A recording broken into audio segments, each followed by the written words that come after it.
Baik, ini kan kita kebetulan 2 kali ya, harusnya malam ya.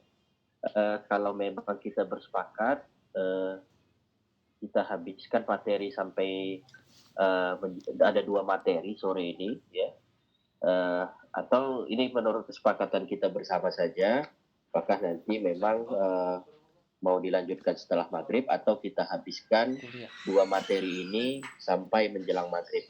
Kesepakatan kita bagaimana? Sepakat, Prof. Sepakat, ya? Prof. Mantap.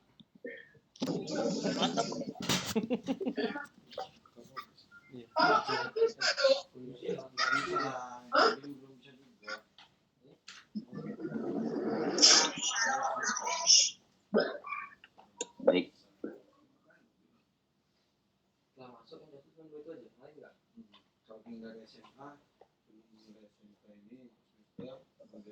Baik, Assalamualaikum warahmatullahi wabarakatuh.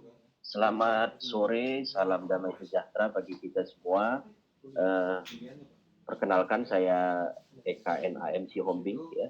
Sudah ada di roster masing-masing nama saya sebenarnya ya. Jadi kali ini kita hanya melanjutkan dari apa yang telah disampaikan oleh dosen-dosen terdahulu. Kali ini kita akan mengurai terkait dengan politik hukum juga sebenarnya, tapi politik hukumnya ini berkaitan dengan politik hukum pembentukan undang-undang melalui Omnibus Law ya. Saya kira terkait dengan Omnibus Law ini saya yakin dan percaya Bapak Ibu sekalian tentu sudah sangat familiar dengan istilah-istilah itu, namun tidak ada salahnya kita urai kembali, baik itu latar belakang sejarah sampai kenapa kita menggunakan metode pembentukan undang-undang ini melalui pendekatan Omnibus Law ya. Jadi nanti untuk sesi pertama ini kita akan mengurai terkait dengan politik hukum pembentukan undang-undang melalui pendekatan Omnibus Law. Nanti materi selanjutnya akan kita lanjutkan dengan politik hukum pembentukan undang-undang. Dalam hal ini kita akan mengurai terkait dengan kewenangan pembentukan undang-undang yang dimiliki oleh Presiden. Nah, untuk mempersingkat waktu ya, kita urai terlebih dahulu terkait dengan Omnibus Law ya. Nah, Omnibus Law ya, sebagaimana diketahui bersama ya, bahwasanya ini merupakan suatu metode ya, suatu metode atau salah satu metode pembentukan undang-undang ya. Kalau kita dulu pernah mendengar ya arah pembentukan peraturan perundang-undangan kita pada masa awal-awal kemerdekaan ini lebih mengarah kepada kodifikasi. Kemudian di masa-masa selanjutnya kodifikasi mulai ditinggalkan, ya, mulai pembentukan undang-undang dengan model modifikasi di mana setiap isu-isu tertentu itu diatur oleh berbagai peraturan perundang-undangan tersendiri. Nah, kali ini pasca terpilihnya kembali Presiden Jokowi, istilah omnibus ini kembali muncul ya, kembali berseliweran lah ya di masyarakat, di mana omnibus ini kita tahu bahwasanya sudah dipergunakan dalam pembentukan undang-undang cipta kerja ya. Nah, dari akar sejarah ya sebenarnya omnibus ini ada suatu kenapa asal mula katanya omnibus ya. Jadi di tahun 1828 itu ya, di Paris itu ada salah satu pengusaha ya yang namanya Stanislas Baudry itu ya. Dia melakukan semacam revolusi transportasi ya. Jadi sebenarnya omnibus ini pada masa itu boleh dikatakan juga sebagai kendaraan panjang ya yang ditarik oleh kuda. Kendaraan ini pula yang disebut pertama sekali sebagai omnibus. Ya, jadi omnibus ini apa saja masuk ini. Malam. Jadi mau barang mau orang ya. Jadi istilah omnibus itu pertama sekali muncul itu di Paris ya ketika terjadi revolusi transportasi ya. Kemudian Paris pula yang pertama sekali juga menggunakan istilah omnibus atau bus jenis omni ini ya. Jadi bus jenis omni ini membawa apa saja masuk di situ. Baik barang ya, baik manusianya, bahkan mungkin hewan di situ. Nah, kemudian eh, istilah omnibus ini kemudian generik dipakai di Amerika Latin, kemudian menjadi sangat populer ya. Di bus omni sangat populer ya sebagai pengangkut berbagai keperluan ya. Jadi apapun yang bisa dipakai ramai-ramai itu disebut omnibus ya. Jadi begitu juga dalam bidang hukum dikenal juga namanya omnibus law, yaitu satu undang-undang yang berisi beragam materi. Tadi karena istilahnya bahwasanya satu bus mengangkut apa saja, maka ketika dia dipergunakan dalam istilah hukum, ini bermakna bahwasanya satu undang-undang ini berisi beragam materi ya. Nah, kalau dari sisi istilah ya, kalau ini ada dari Black Law Dictionary ya, bahwasanya hampir sama sebenarnya. Jadi suatu undang-undang berisi beragam materi yang dibentuk untuk memaksa eksekutif menerima semua ketentuan yang tidak terkait untuk memveto ketentuan utama. Ya, jadi ini memang istilah dari Black Law ini lebih mengarah kepada negara-negara yang menggunakan sistem veto tadi ya. Nah, kemudian ya, secara harfiah ini omnibus ini yang berarti banyak ya, lazimnya memang dikaitkan dengan sebuah karya sastra ya, itu penggabungan beberapa genre. Jadi memang banyak sekali makna dari istilah omnibus ini, namun kita tidak berkutat di berbagai itu ya, di berbagai istilah-istilah di luar hukum ya. Jadi kita ambil saja dari definisi yang diberikan oleh CPSDP bahwasanya RUU Omnibus adalah RUU yang disusun untuk sekaligus mengubah ketentuan beberapa undang-undang sehingga dapat menghemat waktu dan energi dalam proses pembentukan undang-undang baru ya. Jadi dan ini pula lah kemudian yang banyak dirujuk pandangan ini, sehingga pada akhirnya kita terapkan juga dalam pembentukan undang-undang kita. Nah, kemudian kalau kita kaji ya, jadi omnibus law ini kan tadi saya katakan merupakan satu metode. Jadi omnibus ini bukan merupakan nama undang-undang, akan tetapi ini merupakan salah satu metode ya. Nah, tentu karena dia merupakan suatu metode, dia tentu punya watak dasar ya. Jadi watak dasarnya itu ya tentunya multisektor dan terdiri dari banyak materi muatan yang sama ya. Sebagai contoh ya, di dalam Undang-Undang Cipta Kerja, di dalamnya terdapat ada terkait dengan kehutanan, terkait dengan pertanian, terkait dengan ketenaga kerjaan dan lain sebagainya. Jadi watak dasar Omnibus Law yang pertama itu dia berwatak multisektor ya, dan terdiri dari banyak materi muatan dengan tema yang sama. Nah, kemudian terdiri dari banyak pasal akibat banyak sektor yang dicakup. Ya sudah pasti karena dia memang suatu metode yang yang menggabungkan berbagai peraturan, berbagai undang-undang dalam satu undang-undang, tentu mengakibatkan suatu undang-undang omnibus ini terdiri dari banyak pasal ya, karena memang banyak sektor yang dicakup. Nah, kemudian terdiri atas dari banyak peraturan perundang-undangan yang dikumpulkan dalam satu peraturan perundang-undangan baru ya. Jadi ada sekitar sekitar 70-an peraturan perundang-undangan yang dikumpulkan ya, kalau dalam konteks Cipta Kerja misalnya seperti itu, dikumpulkan dalam satu peraturan perundang-undangan baru. Nah, kemudian watak dasar dari Omnibus Law selanjutnya yaitu mandiri, berdiri sendiri, minimum terikat dengan peraturan lain. Ya, karena dia banyak sektor, dia berdiri sendiri, dan dia memang watak dasarnya diharapkan minimum terikat dengan peraturan lain, karena memang dia sudah cukup lengkap ya ketika kita membentuk Omnibus Law. Nah, kemudian watak dasar selanjutnya ya, watak dasar dari Omnibus Law, dia mereformulasikan atau menegasikan atau mencabut sebagian dan keseluruhan peraturan lain ya. Jadi ketika undang-undang dengan metode omnibus law ini dilahirkan, maka akan banyak ya peraturan perundang-undangan sebelumnya itu dinegasikan ya atau dicabut atau yang selama ini sudah ada direformulasi. Nah, ini beberapa watak dasar dari omnibus law ini.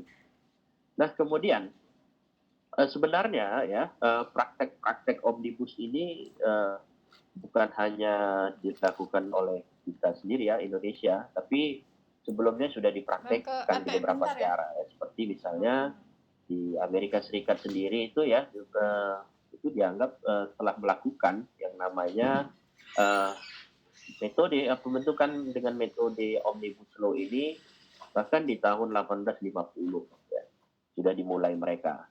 Kemudian juga praktek omnibus juga telah dipraktekkan di 8 negara bagian ya. Jadi memang di Amerika Serikat ini agak unik dia ya. Jadi memang dianggap dia yang menerapkan pertama omnibus law, akan tetapi memang di Amerika sendiri banyak penolakan ya, banyak penolakan negara-negara bagiannya itu tidak semuanya setuju untuk menerapkan omnibus ini. Jadi memang praktik omnibus ini hanya dipraktekkan praktis di 8 negara bagian. Nah kemudian Kanada yang belakangan ya di tahun 88 juga menerapkan ini metode pembentukan dengan omnibus law. Dan bahkan tetangga kita yang terdekat ya Filipina ya misalnya di tahun 87 bahkan sudah menggunakan metode ini untuk membuat ya undang-undang mengenai investasi ya. Begitu juga dengan Australia ya. Jadi di tahun 2005 walaupun dia negara common law yang notabene tidak begitu suka dengan metode ini, akan tetapi pernah juga menerapkan ya terkait dengan metode pembentukan undang-undang dengan metode omnibus ini. Nah, sekarang dalam konteks Indonesia ya, konteks Indonesia, bentar ya.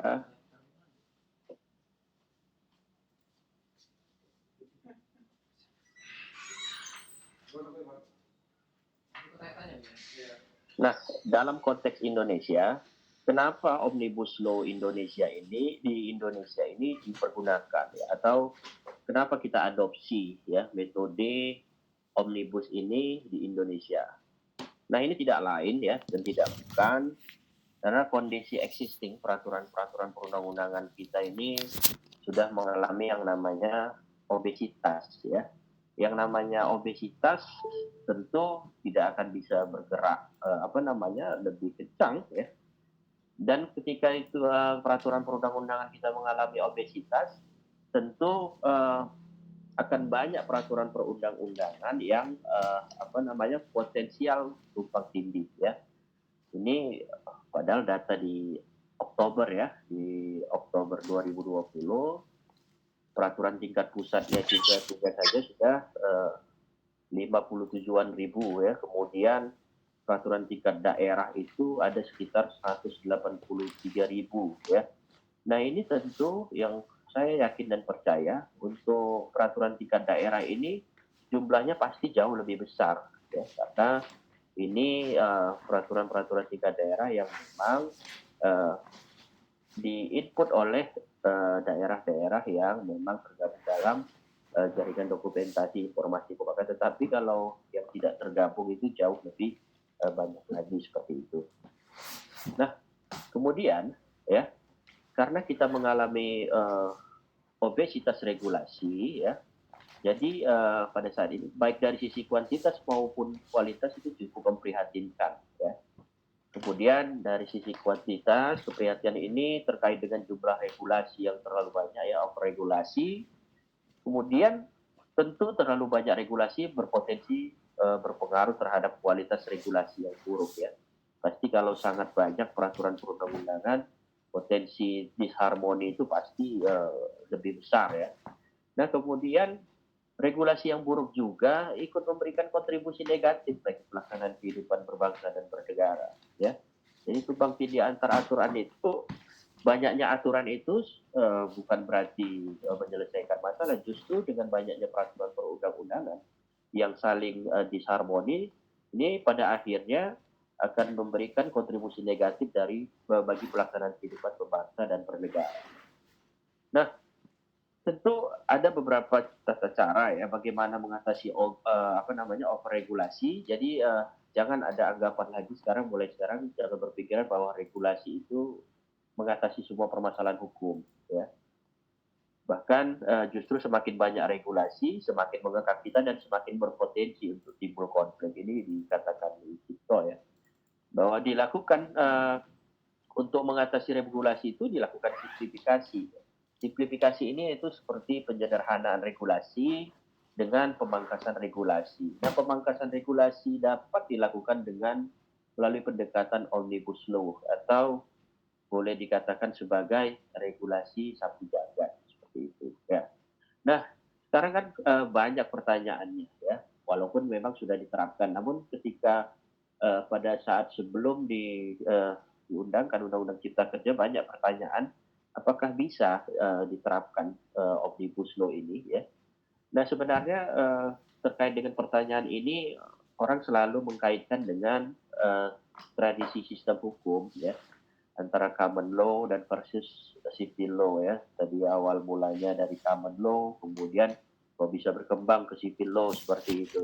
Nah sekarang ini kan sebagaimana kita ketahui batas demarkasi antara sistem common law dan civil law itu sebenarnya sudah agak kabur karena memang ada beberapa hal yang terdapat di sistem hukum common law juga diadopsi oleh negara-negara civil law.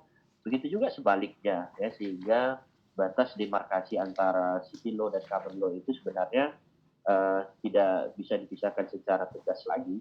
Nah kemudian tidak perlu sebenarnya dipermasalahkan karena kedua sistem sudah saling mengisi dan melengkapi gitu ya. Dan dalam praktek di Indonesia juga sudah menerapkan ya terkait dengan konvergensi antar sistem hukum tersebut.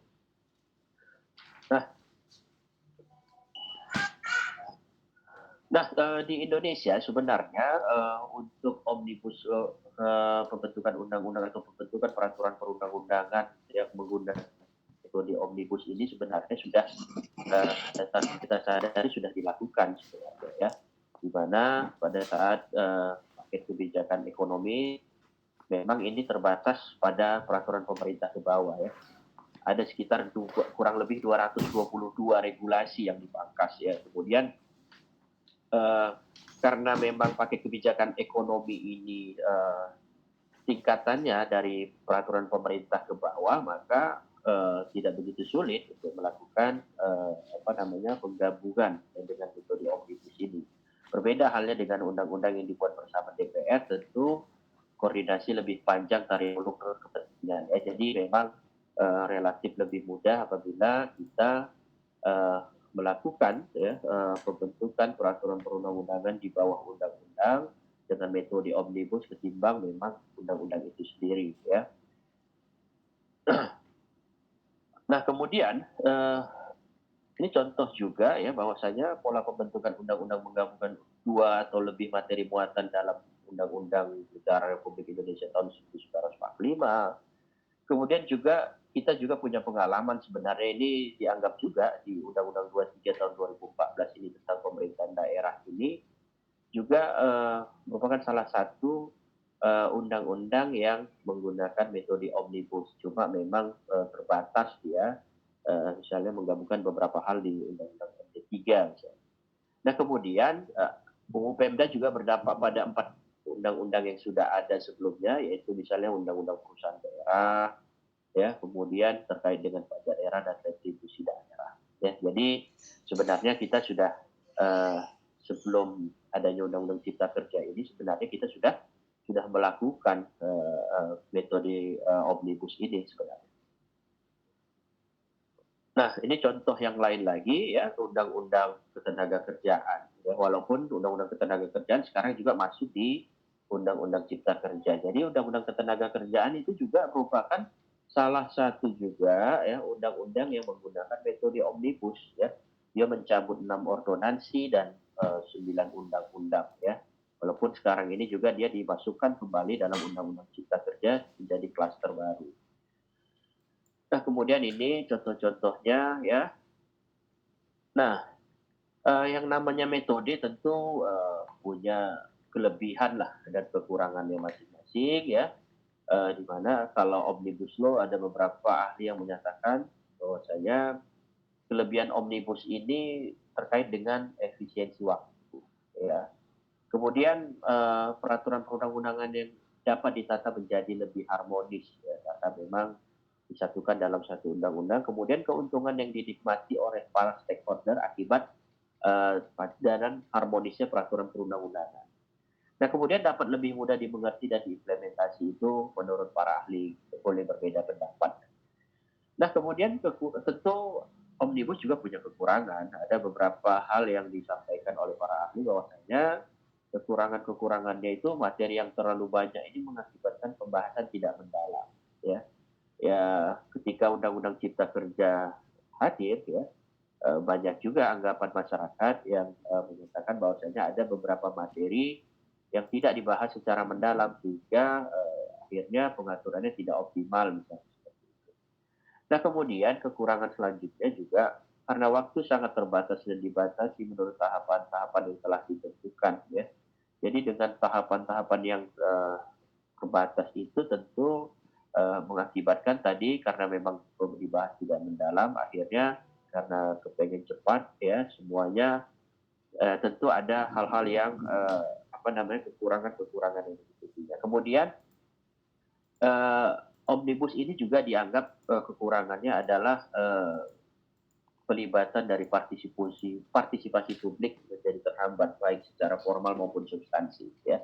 Karena dengan banyaknya seperti itu, dengan banyaknya pasal-pasal peraturan perundang-undangan ya tentu apa namanya publik menjadi apa namanya kesulitan juga sebenarnya untuk membaca apalagi sampai dengan menganalisa ketika disodorkan oleh rancangan undang-undang dengan metode omnibus ini. Jadi itu beberapa kekurangan yang disampaikan oleh para ahli ya. Nah, prinsip-prinsip undang-undang omnibus ini, regulasi omnibus ini lebih mengedepankan yang namanya asas lex posterior derogat legi priori. Ya, jadi aturan yang baru mengesampingkan aturan sebelumnya, ya, dengan diikuti pengaturan dalam ketentuan penuntut untuk membatalkan regulasi yang akan dibatalkan. Ya, uh, jadi dia lebih mengedepankan yang namanya asas lex posterior derogat legi priori. Dan kemudian regulasi omnibus juga akan mengesampingkan asas lex specialis derogat legi generalis ya. Karena regulasi omnibus ini mengatur lebih umum ya.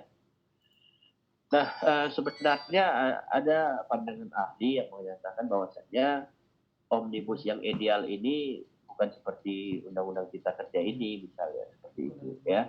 Tetapi menurut beliau dikatakan bahwa sebaiknya dipilih pola regulasi omnibus terbatas ya karena memang mekanismenya jauh lebih aman dan sangat dimungkinkan secara praktik seperti misalnya yang pernah kita lakukan dalam hal misalnya regulasi omnibus terkait dengan undang-undang ketenagakerjaan sebelum undang-undang cipta kerja dan paket kebijakan ekonomi sebelumnya. Nah kemudian eh, apa namanya dalam kelembagaan eksekutif itu kan sebenarnya sudah terbagi menjadi kementerian atau lembaga yang masing-masing memiliki tugas dan fungsinya masing-masing sehingga kalau terlalu banyak sektor yang diatur seperti itu ini tentu akan berakibat pada sebenarnya kementerian mana sih yang menangani ini seperti itu sehingga nanti rapat-rapat pembentukan undang-undang omnibus ini menjadi tidak optimal. Begitu juga di DPR juga kan sudah terbagi menjadi beberapa komisi ya. Nah dengan regulasi omnibus ini omnibus terbatas ini maka sebenarnya memudahkan penentuan kementerian yang menjadi leader ya, atau focal point dalam pembentukan regulasi. Begitu pula penentuan komisi di DPR yang menangani ya. Jadi mungkin itu sebagai pemantik awal terkait dengan metode pembentukan politik hukum, pembentukan undang-undang dengan metode omnibus ya. Kita buka sesi tanya jawab atau sesi diskusi sebelum nanti kita lanjutkan materi berikutnya. Kami persilakan. Silakan kalau ada yang mau ditanyakan.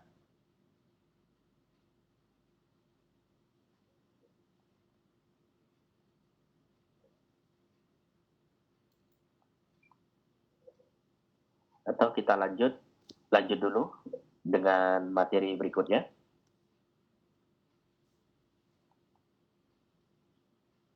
Ya, kita lanjut ya.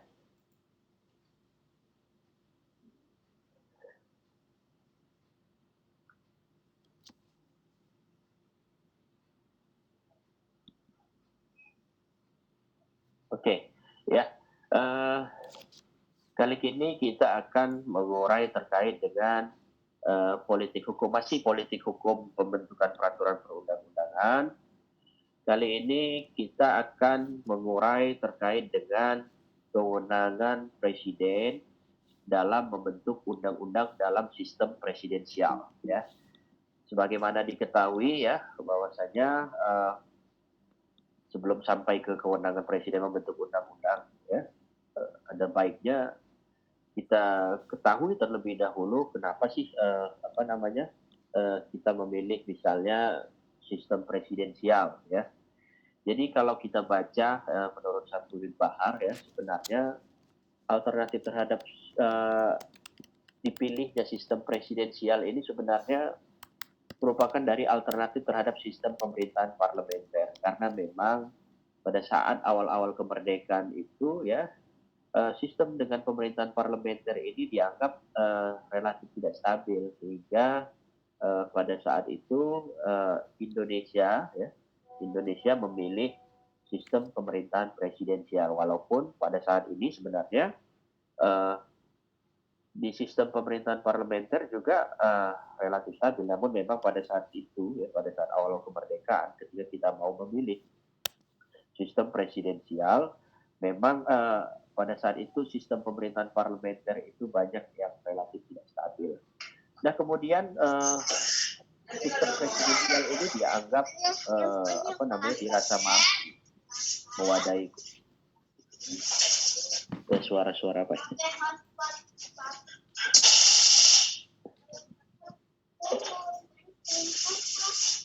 Jadi sistem presidensial ini dirasa mampu mewadahi konsep tradisional. Mohon di apa ya, ada suara-suara.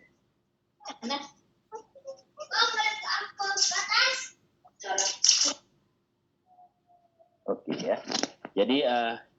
Jadi kenapa kita memilih sistem presidensial? Yang pertama tentu karena memang ini merupakan alternatif dari sistem pemerintahan parlementer yang pada saat itu dianggap relatif tidak stabil. Kemudian sistem presidensial ini dianggap mampu mewadahi konsep tradisional ya, seperti manunggaling kaulalan gusti ya. Kemudian sistem presidensial ini dianggap merupakan sebagai update version ya, itu versi terupdate ya dari pemerintahan monarki absolut ya. Jadi selama ini memang dianggap monarki absolut itu dianggap oleh founding father kita tidak begitu baik, sehingga memang kita memilih yang namanya sistem presidensial. Nah kemudian kenapa kita memilih sistem presidensial? Karena memang pada saat itu belum disadari ya akibat yang mungkin timbul dari sistem presidensial dalam negara kesatuan Republik Indonesia seperti itu, sehingga kita memilih sistem presidensial. Nah ini saya uraikan terkait dengan apa yang disampaikan Alexander Hamilton ya, bahwasanya pemerintah itu menyiratkan kekuasaan untuk membuat undang-undang. Jadi memang ada kesan bahwasanya pemerintah itu walaupun ya yang namanya pemerintah sebenarnya dia kan eksekutif ya, mengeksekusi dari undang-undang itu sendiri, akan tetapi menurut Alexander Hamilton sebenarnya pemerintah itu menyiratkan kekuasaan untuk membuat undang-undang ya. Jadi pemerintah manapun ya pasti berkeinginan ya menyiratkan kekuatan untuk membuat undang-undang ya, walaupun kalau kita kaji dari apakah itu teori-teori Montesquieu dan sebagainya, ini tentu tidak tepat, akan tetapi itulah yang dikatakan Alexander Hamilton bahwa memang pemerintah menginginkan hal itu. Nah kondisi pra-amandemen ya, jadi di awal kemerdekaan ya, Presiden itu menurut Undang-Undang Dasar itu memegang kekuasaan membentuk undang-undang dengan persetujuan Dewan Perwakilan Rakyat. Ya, jadi memang pada pra-amandemen ini ya kekuasaan membentuk undang-undang itu ya walaupun kita punya yang namanya DPR akan tetapi kekuasaan itu dipegang oleh presiden ya. Dan tentu kalau kita kaji dari teori-teori pemisahan atau pendistribusian kekuasaan ini tentu menjadi perdebatan ya. Nah kemudian setelah maklumat Wapres nomor 10 ya terjadi perubahan ya sistem pemerintahan menjadi parlementer, kemudian Komite Nasional Indonesia diserahi kewenangan legislasi ya. Jadi di masa sistem kita setelah kita hanya sebentar saja ketika awal kemerdekaan mengalami yang namanya sistem presidensial ya. Tetapi ketika di bulan Oktober ya ini langsung terjadi perubahan sistem pemerintahan menjadi parlementer sehingga presiden pada saat itu ditempatkan sebagai kepala negara ya. Dan memang di demokrasi parlementer pada saat itu terjadi yang namanya instabilitas ya, di mana perdana menteri bolak-balik dijatuhkan ya. Kemudian di undang-undang pada masa undang-undang dasar sementara 1950 ya. Kemudian di kondisi pra-amandemen juga pada masa dekret presiden kita kembali lagi ke Undang-Undang Dasar 45 ya, di mana pada saat ini ya di masa Soekarno itu terjadi yang namanya demokrasi terpimpin ya. Jadi kemudian DPR hasil pemilu 55 pun dibubarkan ya. Kemudian dibentuk yang namanya DPR gotong royong ya. Dan kemudian di Orde Baru juga demikian presiden memegang kekuasaan membentuk undang-undang ya. Jadi memang baik di masa demokrasi terpimpin maupun di masa Orde Baru ini peran dari presiden ini sangat luar biasa terutama dalam membentuk undang-undang. Sehingga pada saat itu ada kesan bahwasanya DPR itu sebagai lembaga yesmen di mana apa saja rancangan undang-undang yang diajukan oleh presiden bisa dipastikan akan diterima oleh DPR pada masa itu seperti itu. Nah kemudian di pasca amandemen ya ini terjadi yang namanya pergeseran fungsi legislasi ya, yang tadinya dia memegang kekuasaan membentuk presiden, kata-katanya hanya menjadi berhak. Jadi presiden berhak mengajukan rancangan undang-undang ya. Kemudian DPR memegang kekuasaan membentuk undang-undang ya. Jadi meskipun telah terjadi yang namanya pergeseran fungsi legislasi ya, akan tetapi ya yang namanya presiden itu ya masih tetap besar sekali kekuasaannya untuk membentuk undang-undang ya. Karena apapun yang walaupun dikatakan DPR memegang kekuasaan membentuk undang-undang, apabila rancangan undang-undang itu tidak mendapatkan persetujuan bersama dengan presiden, tentu rancangan undang-undang ini tidak tidak bisa disahkan menjadi undang-undang ya. Terutama misalnya presiden ini kan memiliki hak dalam pembentukan undang-undang ya. Misalnya bahkan undang-undang penetapan peraturan pemerintah pembantu undang-undang. Ya, jadi dalam pembentukan undang-undang khususnya penetapan Perpu ini, DPR ini saat ini walaupun dikatakan dia memegang kekuasaan membentuk undang-undang, akan tetapi yang namanya penetapan Perpu itu kan DPR itu hanya menyetujui atau menolak, ya. Manakala dia menyetujui, ya tentu ini akan menjadi undang-undang penetapan Perpu, ya.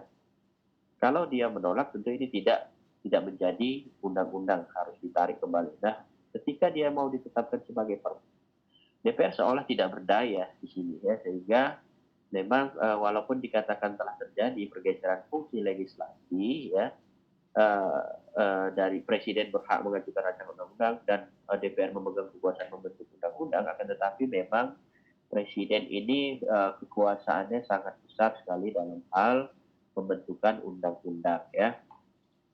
Nah, kemudian bagaimana sih sebenarnya kekuasaan legislasi dalam rangka purifikasi sistem presidensial ya? Sebenarnya ada beberapa pandangan ya yang mungkin tidak bisa saya uraikan semuanya, akan tetapi ada beberapa hal yang disampaikan oleh para ahli. Purifikasi ini kan bagaimana pemurnian sistem presidensial ya, misalnya. Nah tentu kalau kita ingin ya, mempurifikasi sistem presidensial, tentu seyogianya penyerahan kekuasaan legislasi itu sepenuhnya pada DPR dan DPD ya, bahkan yang berkaitan dengan teknis administratif, misalnya pengundangan. Pengundangan ini kan saat ini walaupun DPR memegang kekuasaan pembentukan undang-undang, akan tetapi masalah pengundangan ini kan masih dipegang oleh pemerintah, ya. Jadi ada pandangan Prof. Jimli menyatakan bahwasannya ya diserahkan aja kekuasaan legislasi sepenuhnya kepada DPR dan DPD, ya, bahkan sampai dengan teknis administratifnya seperti misalnya pengundangan ya atau pencatatannya dalam lembaran negara. Nah kemudian kalau sudah diserahkan kekuasaan legislasi sepenuhnya, apa yang dimiliki oleh presiden? Presiden diberikan semacam peranata veto, misalnya seperti itu, di mana ketika misalnya ada hal-hal yang memang mungkin bertentangan dengan kesejahteraan masyarakat dalam perancangan undang-undang yang dibuat oleh DPR dan DPD, itu dia bisa memveto seperti itu.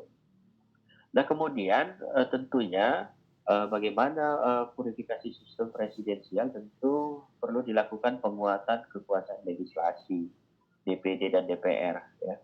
Jadi kalau sudah diserahi kekuasaan legislasi sepenuhnya kepada DPR dan DPD, tentu lembaga DPD dan DPR ini perlu diperkuat, ya.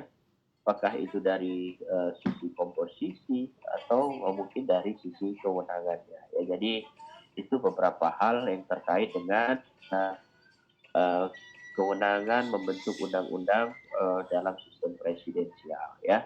Jadi mungkin itu sebagai pemantik dua materi terkait dengan yang pertama terkait dengan omnibus, yang kedua terkait dengan kewenangan presiden membentuk undang-undang dalam sistem presidensial. Silahkan kalau ada yang mau didiskusikan.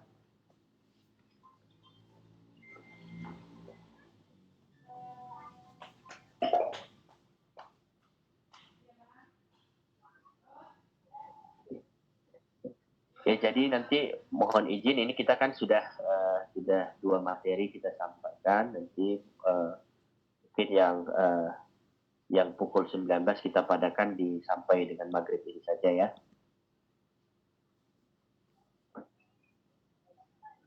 Silakan kalau ada yang mau didiskusikan. Izin bertanya Pak. Ya, siap. Dengan siapa? Riam Bangun Pak. Siap. Sedang materi yang Bapak sampaikan tadi terkait dengan undang-undang omnibus, itu kalau kita perhatikan kan akhir-akhir ini mengundang berbagai perdebatan baik di kalangan elit, praktisi dan juga mahasiswa dan bahkan masyarakat secara umum. Ya. Dari sudut pandang ilmiah atau kajian ilmiah, sebenarnya dari yang paparan Bapak tadi ada menguntungkan dan ada yang merugikan terkait dengan pemberlakuan omnibus tadi. Dari sudut pandang ilmiah, sebenarnya yang mana lebih menguntungkan atau merugikan Pak terkait dengan pemberlakuan omnibus ini? Ya, ya, terima kasih ya Pak Riamor Bangun ya, terkait dengan metode tentu tidak terlepas dari segala kelebihan dan kekurangannya ya. Makanya tadi secara ilmiah sebenarnya tadi sudah disampaikan apa yang diutarakan oleh mantan Dirjen Peraturan Perundang-undangan Wicito Setiadi. Beliau menyampaikan sebenarnya omnibus law yang baik itu tidak yang seperti sekarang ini, misalnya seperti Undang-Undang Cipta Kerja, tetapi siogianya merupakan omnibus law yang terbatas ya. Terbatas ini dalam artian jangan terlalu banyak juga ya, jangan terlalu banyak juga sektor yang diatur dalam satu undang-undang, seperti misalnya Undang-Undang Cipta Kerja misalnya ada beberapa klaster digabung menjadi satu undang-undang, sehingga kita untuk merujuknya saja ketika kita misalnya mau menulis sesuatu, untuk merujuk pasal-pasal tertentu saja kita bingung sebenarnya ya, karena di dalam klaster ini pasal sekian bab sekian ya, makin membingungkan sebenarnya. Jadi memang secara ilmiah ada beberapa pandangan yang menyatakan bahwasanya siogianya metode omnibus law ini dipergunakan secara terbatas ya, sehingga tidak menimbulkan semacam, kalau boleh dikatakan ada semacam kegaduhan lah seperti itu ya, karena memang terlalu banyak. Tentu tadi saya katakan kalau terlalu banyak pasal yang dibahas, pasti beberapa hal ada yang pasti tidak mendalam seperti itu ya. Bagaimana mungkin dengan ribuan ya, sekitar 1000 berapa halaman itu ya. Tentu ini kita agak sedikit tidak optimis juga apakah itu dibahas secara mendalam atau tidak karena banyaknya pasal. Bahkan setelah lahir pun ya kita ketahui sendiri ada beberapa kesalahan-kesalahan pengacuan itu akibat tadi saking banyaknya peraturan perundang-undangan yang dimuat dalam satu undang-undang, jadi multisektor ya. Jadi kalau dikatakan secara ilmiah memang ada pandangan yang menyatakan bahwasanya siogianya terbatas. Kalau yang saat ini menurut Wikito sebenarnya bukan yang seperti ini yang idealnya. Ya, jadi ini perdebatan kita semua ya. Ada juga ya beberapa ahli yang menyatakan ini sudah tepat dalam kita kerja yang saat ini. Jadi ini memang persepsi ini diserahkan kepada ya namanya juga pandangan ya. Di alam demokrasi juga bebas kita akan, tetapi saya lebih setuju dengan apa yang disampaikan, makanya tadi saya cuplik pandangan dari Wikito Setiadi. Saya lebih sependapat dengan beliau bahwasanya siogianya harus terbatas. Begitu Pak Riamor Bangun. Terima kasih Pak. Silakan kalau masih ada lagi.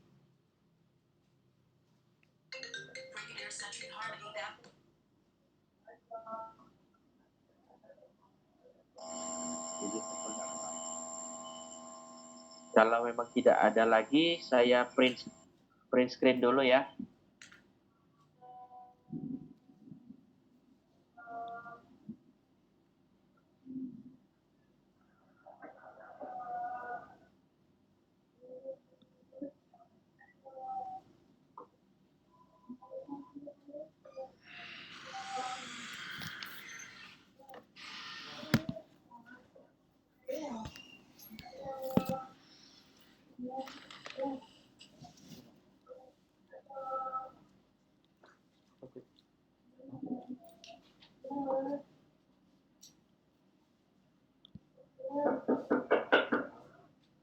Oke, masih ada lagi, silakan kalau masih ada yang mau ditanyakan.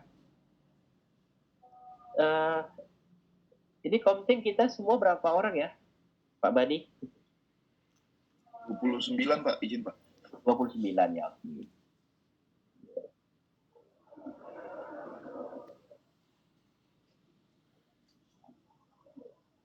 Silakan kalau memang masih ada lagi, masih kita buka.